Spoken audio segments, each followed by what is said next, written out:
Por isso nós estamos aqui para louvar Ele, nos satisfazermos no Senhor, nos preenchermos no Senhor.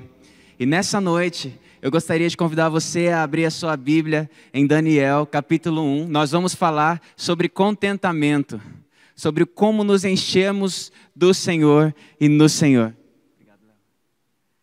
Daniel capítulo 1, a gente vai ler do versículo 1 até o versículo 16.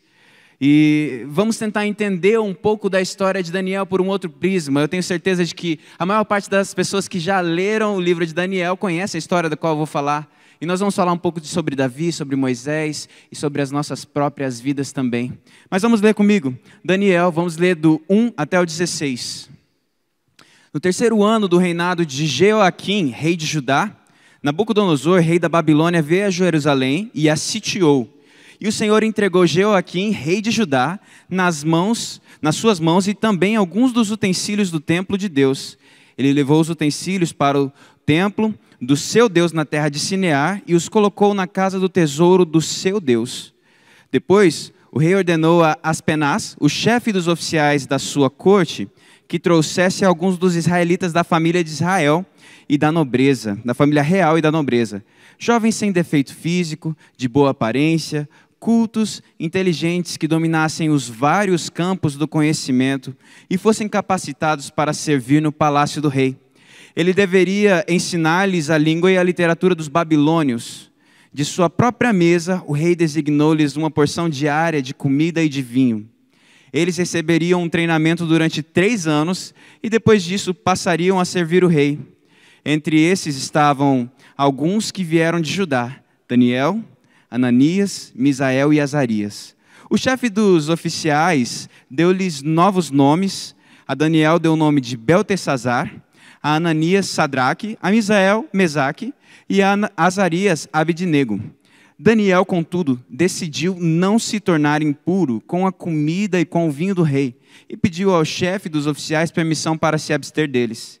E Deus fez com que o homem fosse bondoso para com Daniel e tivesse simpatia por ele.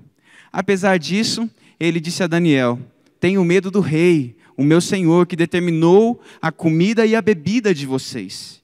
E se ele achar menos saudáveis que os outros jovens da mesma idade, o rei poderia pedir a minha cabeça por causa de vocês.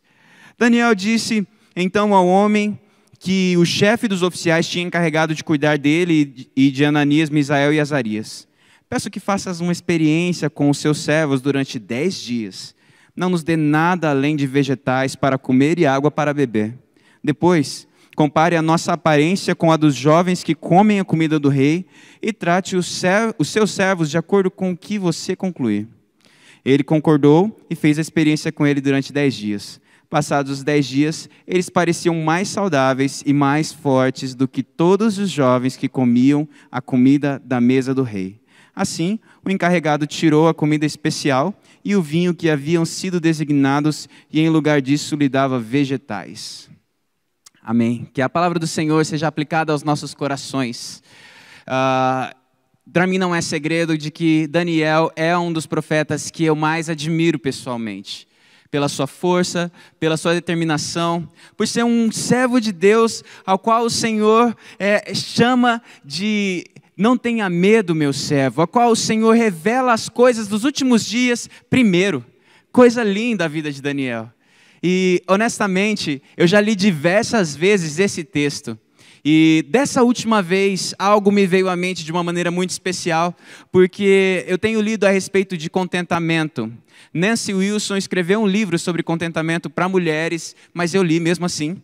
E é um livro muito bom que nos ensina como o contentamento pode nos transformar e como nós precisamos fazer esse exercício de contentamento. E por isso, nessa noite, eu confesso que lanço um olhar, não novo, mas um pouco mais apurado, especialmente quando nós entramos no versículo 8 de Daniel. Daniel está ali com os amigos dele, foi levado para a Babilônia, e nós sabemos que dele foi tirado tudo. Daniel pertencia à família real de Judá, à linhagem real de Judá, e foi tirado a honra, foi tirado o nome, foi tirado a terra, e foi tirado tudo que Daniel possuía. Mas ao invés de se entristecer, ou se chatear, ou se irritar, inclusive foi tirado ali a família, o que ele faz é decidir em seu coração não se contaminar. Para mim, isso fica claro que Daniel resolveu ter uma atitude de contentamento ali. Isso me surpreendeu porque normalmente quando as coisas não vão como nós gostaríamos, o que nós fazemos é demonstrar o quão descontentes nós estamos. E você sabe qual foi o resultado? Daniel resolveu não se contaminar com a comida e o texto não explicita o motivo pelo qual Daniel não se contaminou.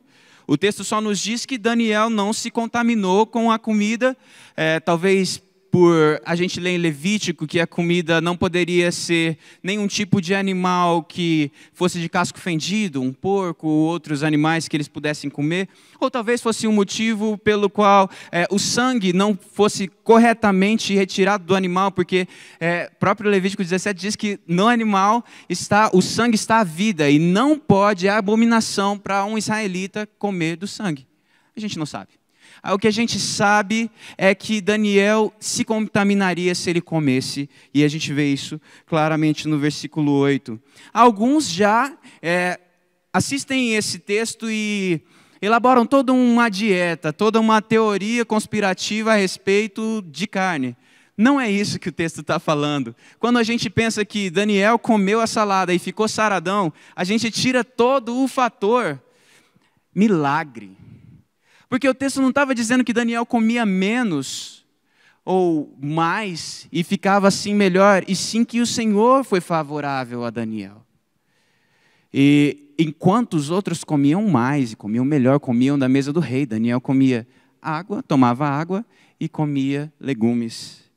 E a gente, olhando com essa visão espiritual a respeito dessas coisas, eu gostaria que a gente percebesse que um milagre aconteceu, mas que antes algo muito mais especial aconteceu.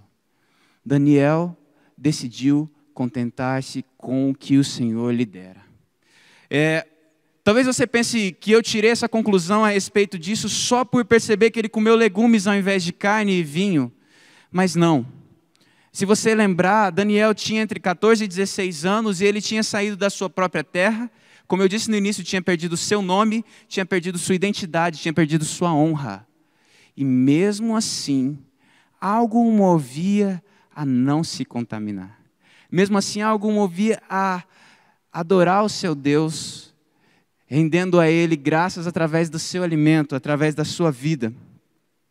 E a verdade é que quando nós nos sentimos proibidos de algumas coisas, quando determinadas coisas nos são proibidas, a nossa primeira reação não é sermos gratos, não é sermos felizes e trazermos algum tipo de retorno com isso. A maior parte das pessoas que eu converso que sofre algum tipo de perda, normalmente sente raiva, sente desejo vingativo e algumas sentem autossabotagem. O desejo é de fazer algo para que as pessoas à sua volta percebam que algo está errado. Algo está errado. E isso não é novidade, algo estar errado no nosso meio. No meio de Daniel, não era novidade, de seus amigos. Mas a gente, com nossa atitude de ingratidão, de descontentamento, de autossabotagem e de incoerência, não vamos melhorar as coisas. Essa não é a verdadeira tendência que nosso eu natural faz. E como eu disse no início, o contentamento não é um sentimento, o contentamento é um exercício, que requer prática e requer muita habilidade. Mas também, algo que, quando acontece uma atmosfera de contentamento em nossas vidas, você pode perceber que você acaba indo contra o sistema. E a gente percebe isso justamente no versículo, se não me engano, o versículo 10, em que ele fala para que o chefe da guarda real possa lhe dar o alimento correto, o alimento que ele entende que seja puro, e o chefe fala, não vai dar, porque se eu fizer isso e você parecer mais magro, a minha cabeça vai rolar. E então eu não posso fazer isso. Mas Daniel, com muita sabedoria, muita sensatez, ele decidido completamente a honrar o seu Deus, ele fala, faz só uma prova de 10 dias, e ele conversa com o cozinheiro, faz só 10 dias. Se nós parecermos bem, você continua, se não parecermos bem, você não continua.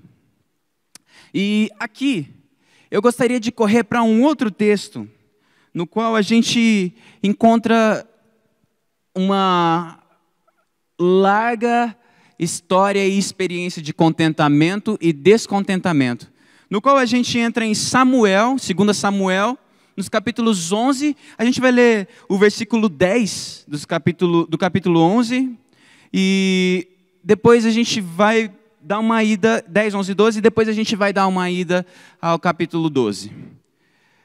Em 2 Samuel, eu vou voltar em Daniel, mas em 2 Samuel, a gente tem um momento em que Davi peca. E o Davi, já um homem poderoso, um rei, resolve dormir com a mulher de um outro cara. Um oficial do seu batalhão dos 30, como que um dos seus melhores homens. E uma das provas disso é que ele está no terraço enquanto todos estão à guerra, inclusive o marido da mulher a qual ele se deita com ela, e ele consegue enxergar ela de lá. A prova de que eles moravam perto. Então, Urias, o hitita, era um homem que honrava Davi e era um homem de perto de Davi. Davi faz toda a besteira, dorme com a mulher, ela engravida, e Urias está na guerra, Davi manda chamá-lo. E acontece que essa conversa aqui no capítulo 11, ela se desdobra de uma maneira muito esquisita, porque Davi, um homem insaciável, depois de ter um monte de mulheres, ele ainda assim se deitou com uma mulher de um homem que tinha apenas uma mulher. E esse homem, que não sabia do fato, não parecia ser um homem insatisfeito, mesmo sendo um homem pobre, de origem que a gente não entende, não sabe, mas sabemos que quando Davi fugiu de Israel e foi para o deserto, ele era um dos renegados que estava com Davi. Então não era um homem que tinha muitas posses, mas mesmo assim, ele volta da guerra, Davi o chama, e ele diz isso aqui, no versículo 8, depois disse Davi a Urias, desce à tua casa e lava os teus pés. E saindo Urias da casa real, logo lhe foi mandado um presente da mesa do rei. Porém Urias se deitou à porta da casa real com todos os servos do seu senhor, e não desceu à sua casa. E fizeram saber isso a Davi, dizendo, Urias não desceu à sua casa. Então disse Davi a Urias, não vens tu de uma jornada? Por que não desceste à tua casa? E disse Urias, no versículo 11, a Davi, a arca e Israel e Judá ficaram em tendas, e Joabe, meu senhor, e os servos do meu senhor estão acampados no campo. E hei eu de entrar na minha casa para comer e beber e para me deitar com minha mulher, pela tua vida e pela vida da tua alma não farei tal coisa. Então a gente se vê numa situação na qual um Urias pobre, ou melhor, não um homem farto de bens como Davi, ele resolve se satisfazer ao dormir na entrada do rei, do palácio, e não em sua casa com sua mulher, no seu conforto, com sua bebida, com sua comida, porque ele sabia e ele se contentava com o que era bom, o que era lícito e o que era ético. E isso surpreendeu Davi, porque uma atitude de contentamento sempre nos surpreende num mundo insaciável. Mas aí Urias morre, Davi manda matá-lo de uma maneira sem deixar rastros, e um ano depois o profeta Natan aparece e conta uma história, na qual a gente conhece que ele diz que um homem pobre tinha uma cordeirinha, e daí você já percebe que Urias não era um homem rico. E ele fazia tudo com essa cordeirinha. Ela comia da sua comida, bebia do seu copo, dormia na cama com ele. Mas tinha um homem rico também na mesma cidade, e certo viajante chegou, isso você pode ler no capítulo 12, e esse homem rico, que tinha bois, cabras e toda sorte de animais, ao invés de pegar um de seus animais, ele ofereceu para comer ao visitante o animal do homem pobre. E Davi logo se irou, a história nem acabou, ficou aí por aí mesmo. Davi logo se irou e disse que esse homem era digno de morte. Porque quando você vê alguém agindo corretamente, contentemente, satisfatoriamente, você percebe que uma grande injustiça acontece se esse homem sofre o mal.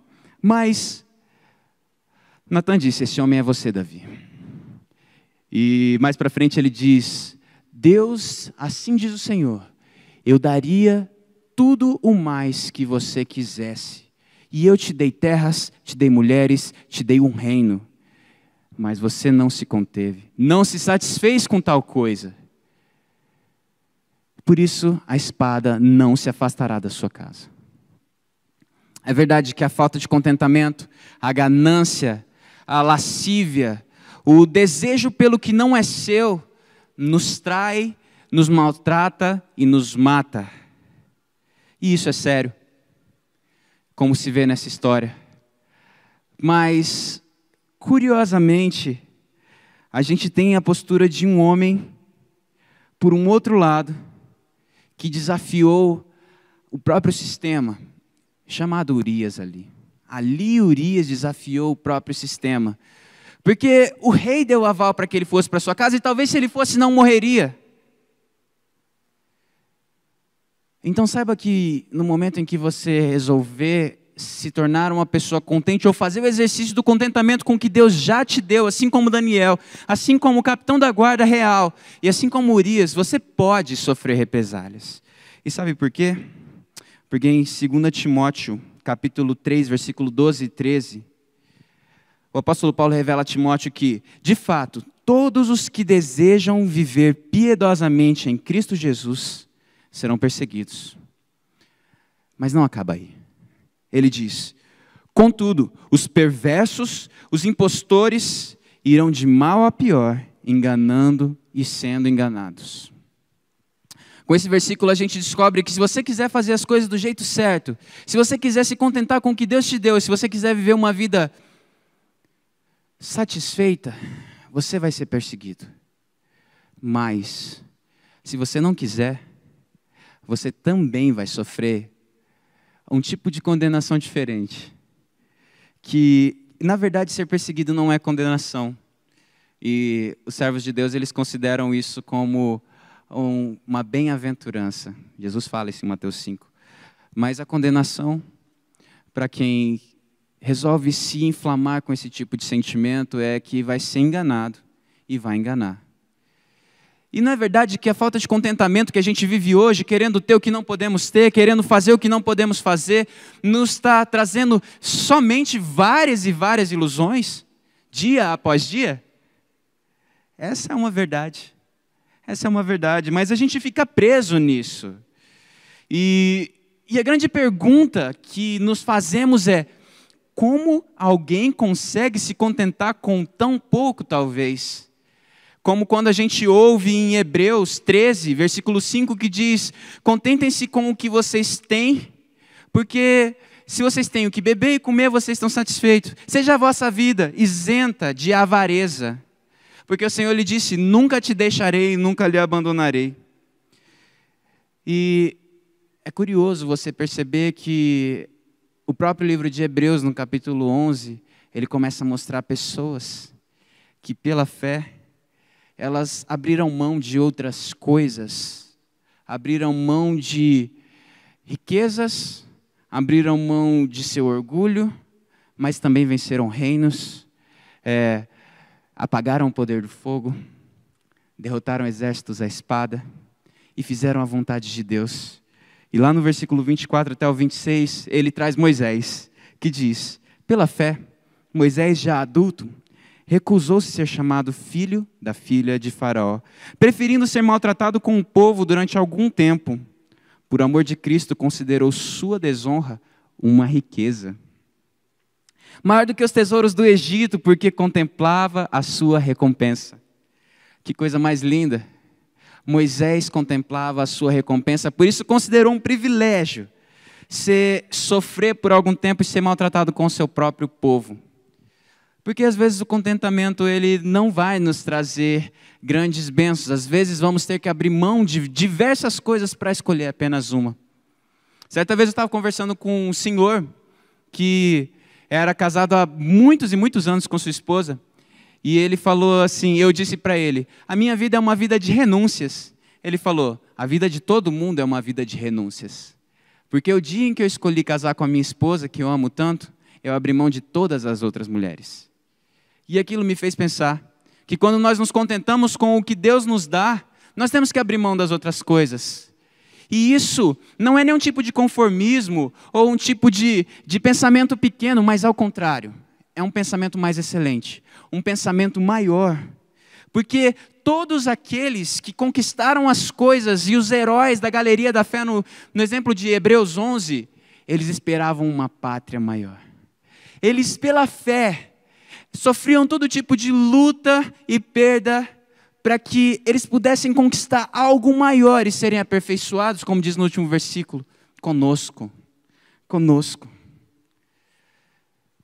Então, se nós queremos viver uma vida de contentamento, nós, assim, tornaremos a viver lutas, perseguições e renúncias, mas nós também viveremos pela graça e pela misericórdia de Deus, o agir de Deus e o milagre de Deus, como nós sabemos e vemos no próprio texto de Daniel.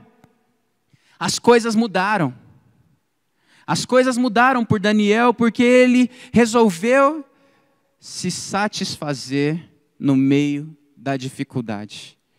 E esse texto se aplica muito fortemente aos nossos corações hoje, porque não é segredo para ninguém que hoje nós temos tido perdas financeiras, porque com a pandemia às vezes as pessoas perdem seus empregos, às vezes perdem sua clientela, e isso diminui um pouco o orçamento, mas nós temos tido perdas de pessoas que amamos, porque infelizmente, a incidência de mortes tem sido maior do que em tempos que a gente chama de comuns.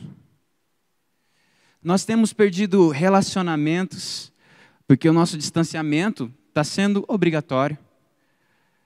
E às vezes, pessoas que estão no grupo de risco, como talvez você que está assistindo aí em casa, se encontram em solidão.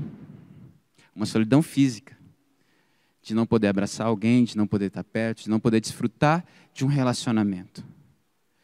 Mas o convite do nosso Senhor é que nesse tempo que nós demos graça, que nesse tempo nós saibamos que podemos vivenciar esse tempo e ver algo de Deus agindo em nós e transformando o nosso ambiente. Não adianta nós ficarmos com uma sensação, um sentimento, ou nos deixarmos dominar pelo próprio eu e dizer que as coisas não vão mudar e eu não vou mudar enquanto as coisas não mudarem, porque o que muda, e o que a gente vê nesses 3 exemplos, foi o coração de 3 homens mudando. E quando eu digo 3 homens, eu não estou elencando Davi, que foi um grande homem de Deus, um homem segundo o coração de Deus, mas que infelizmente nesse momento foi o grande mau exemplo. Eu estou elencando Daniel, estou elencando Urias, o Hitita, e estou elencando Moisés, que fizeram caso da vontade de Deus e fizeram, como o apóstolo Paulo diz, consideraram nada todas as outras coisas, para que pudessem de alguma maneira ganhar a Cristo, para que pudessem de alguma maneira ganhar, alcançar a promessa de Deus. E talvez você aí em casa, cansado de lutar, se pergunte, como é possível ter uma vida de contentamento? Como é possível não me entregar às minhas paixões, aos meus desejos, à minha ingratidão? E simplesmente me contentar com o que o Senhor me dá? E eu achei fantástico que essa conclusão não foi minha, mas foi da Nancy Wilson, olhando os textos, e ao mesmo tempo a gente pode ver a conclusão de cada um desses textos, de que, atentando para as promessas do Senhor, nós permaneceremos contentes. E o contentamento, ele é um desejo muito mais abundante de algo maior. do que simplesmente o aqui, o agora, a carne, as nossas vontades mais primitivas, a nossa manobra mental que sofremos por mídia e por todas as outras coisas. Não, não, não, não. É uma fé que vem de promessas infalíveis para as nossas vidas. Então, se eu e você queremos viver uma vida de contentamento nessa noite, que nós, assim como Daniel, assim como Urias, que foi vingado, assim como Moisés, que conduziu o povo à terra prometida, que nós, neste momento, possamos buscar sedentamente, ardentemente, cada uma das promessas do Senhor para nós, na sua palavra. Porque elas são para todos que creem. E nenhuma sem exceção, vai falhar.